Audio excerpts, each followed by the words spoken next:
Woman buys strange-looking paperweight before learning what it really is.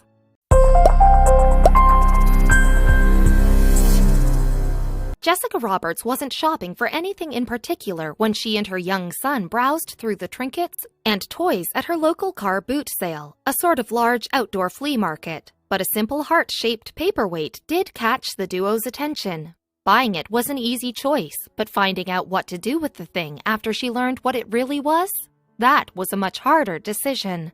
A walk that became more. Suburban mom Jessica Roberts was on a walk with her son Braden when she saw that a car boot sale was happening. Never one to turn down the chance to browse through old clothes, books, or toys for her son, and more, the mom took a little detour. One item stood out to her young son, and it wasn't the hot new toy.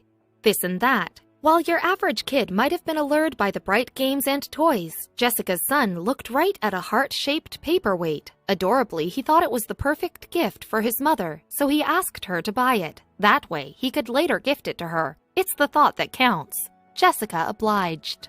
Only $1. A ton of love from her son, the paperweight was only about $1, 50p in New Zealand. A good investment to make Braden beam. While the duo didn't think of the heart as anything more than a paperweight, they soon found out otherwise.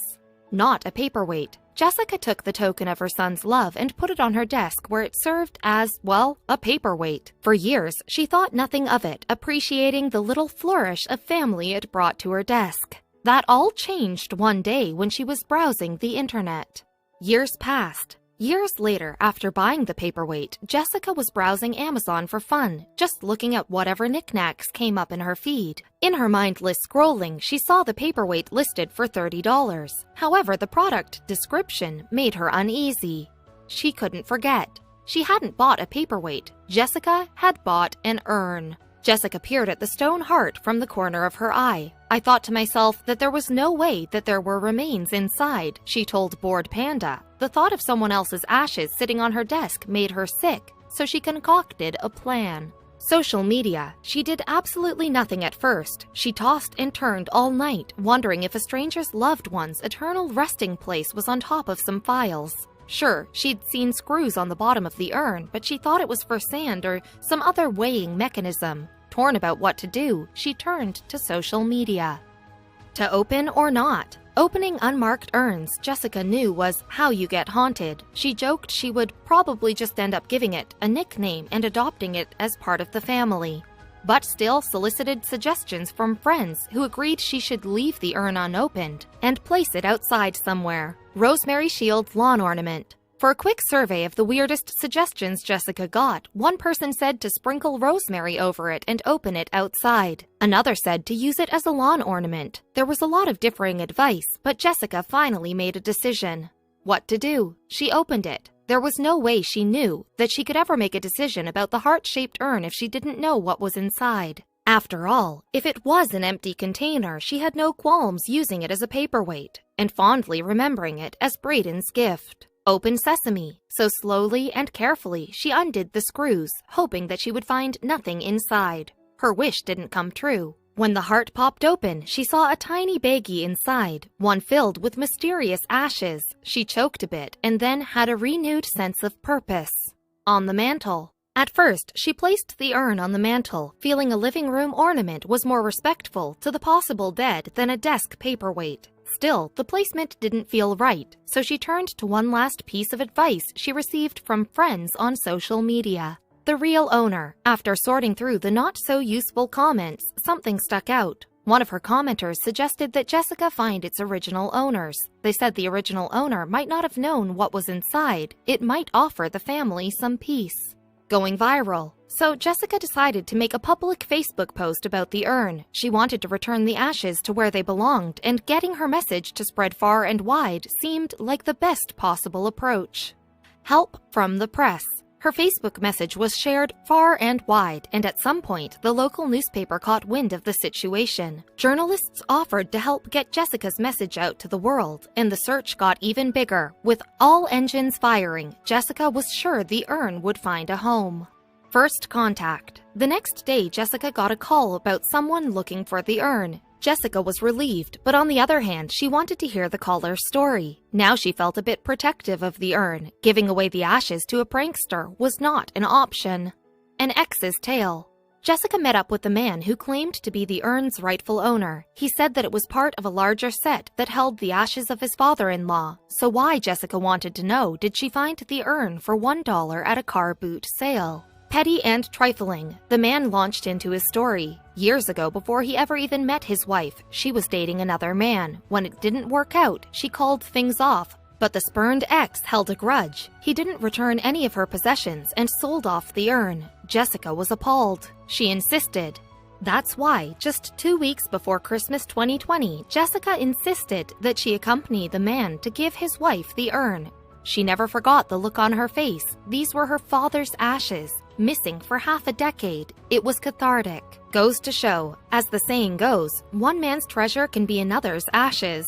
Weirdly, the accidental sale of ashes happens frequently. Zach Taylor from Georgia found unlikely remains in the glove compartment of a used car. Coming from a family of auto shop owners, Zach Taylor was practically born loving cars. From those early days on, Zach began acquiring quite the collection of automobiles. But he had his eye on one in particular. Even with a garage jam-packed with collectible cars, there was one vehicle that had eluded Zach for most of his adult life, the 1968 Ford Mustang Fastback. And given the car's unique history, its lack of availability should come as no surprise. An updated version of the redesigned 1967 model, the 68 Mustang became an American icon thanks to its role in the Steve McQueen classic, Bullitt. Car collectors were relentless in their pursuit of the legendary model. This made Zach's life difficult. But he wasn't willing to give up on his search, and in July of 2017, his determination finally paid off. Browsing Craigslist one afternoon, Zach stumbled upon a 68 Fastback for sale in nearby Franklin, North Carolina. Before he could talk himself out of it, Zach was already on the phone with the seller, who explained he listed the car for a friend who didn't have internet access. The intermediary then put Zach in touch with the actual seller, who invited him to North Carolina to check the vehicle out himself. With childlike giddiness, Zach hopped in his car and began the 2-hour drive to Franklin, all the while picturing what the Mustang would look like, parked in his collection. Sure, the car would need a ton of TLC to restore it to its former glory, but Zach was willing to put in the extra work to make his dream a reality. When he finally arrived at the small North Carolina farm, Zach pulled up to an old barn where he found the Mustang waiting for him. There, he met the car's owner, Bruce, who gave him a little more insight into its history. According to Bruce, the Mustang was originally owned by his lifelong friend James, though it had been years since the car was in working condition. In fact, the Mustang had actually sat under a tree in the hot Florida sun for decades before Bruce got it. Sadly, James had passed a few years prior, and with his family looking to sell the car, Bruce happily purchased it from them. Since then, the Mustang has sat untouched in the shady shelter of Bruce's barn. With such a unique story behind such a unique vehicle, purchasing the car seemed like a no-brainer for Zach. He began looking the car over, and after finding the exterior in pretty decent shape, he decided to take a look inside. The interior was a little more worn than he had expected, but with a little time and effort, this bad boy would shine up brand spankin' new. But as he continued to examine the car, he noticed an unusual feature that certainly hadn't come factory installed. Resting in the passenger seat was a small mason jar filled with a strange white powder and labeled James. Puzzled, Zach turned to Bruce and asked what the peculiar object was. His response? "That's James." That's right, James, or rather his ashes, had made the Mustang his post-mortem abode. Zach was completely shocked by the revelation, and even after the weight of Bruce's words had settled on him, the decision to buy the car or not was a lot tougher. Ultimately, he decided not to buy the car, believing this 68 Fastback to be a lost cause. Zach resumed his search, though the very next morning, Bruce rang him and casually spoke about his friendship with James. Over the next year, Bruce called Zach between 30 and 50 times to discuss the topic of his former best friend. Zach was a good sport about the whole thing, and by the time he received his last call from Bruce, he felt as if he had known James his entire life. And so Zach decided to move past his reservations and purchased the car from Bruce, ashes and all. For just $7,000, Zach got a great deal on the car. Though as he began working on it, he realized the Mustang was a lot more beat down than it looked. It was a tough decision, but in the end, Zach sold the car to a buyer he knew would make James proud. The buyer turned out to be Colin Budden, owner of the Corner Classics on the Isle of Wight off the coast of England. Budden and his team had successfully restored 25 Mustangs over the years, and with a little elbow grease, he hoped to make James's number 26. Budden began restoring the car for a client, working to replace the Mustang's rusted body. And as for James, well, his days of cruising were far from over. But this time around, James's ashes weren't going to sit in the passenger seat. They were going to become a part of the car itself. Budden hoped to incorporate the remains into the vehicle's chassis before the build was through, allowing James to continue to ride until the end of time. Yet, not all discoveries made after purchasing a used item turn out to be as morbid as a jar full of the previous owner's ashes. Zach wished he'd gotten a hand-me-down as lucrative as the one found by Lara Russo, Callie Gousty, and Reese Workhoven. As they settled into their new apartment, these three roommates knew they had tons of unpacking and chores to take care of. But none of them expected that one routine purchase would lead to the greatest discovery of their young lives.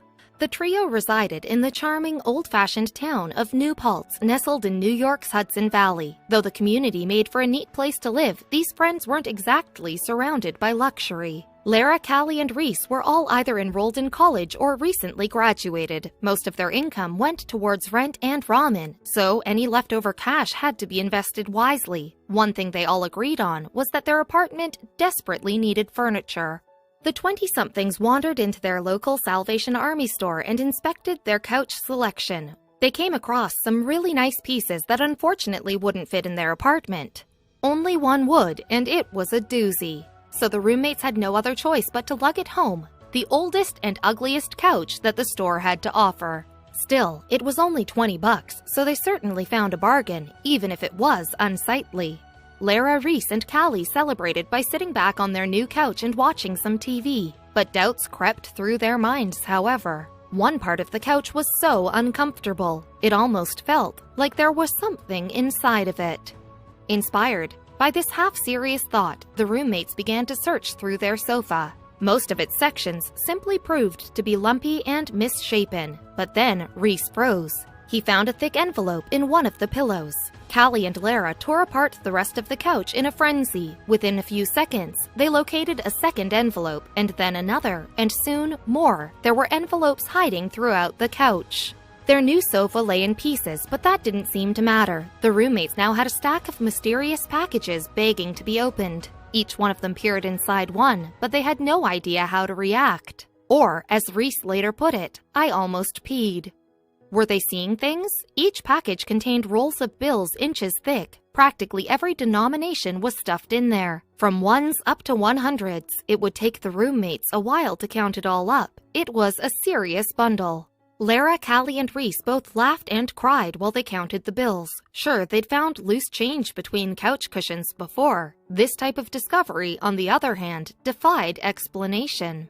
Altogether, the couch money added up to $41,000. The roomies chattered about how much rent it would cover. Reese mentioned buying his mom a car. Unfortunately, they discovered one final object that threatened to throw a wrench into their plans.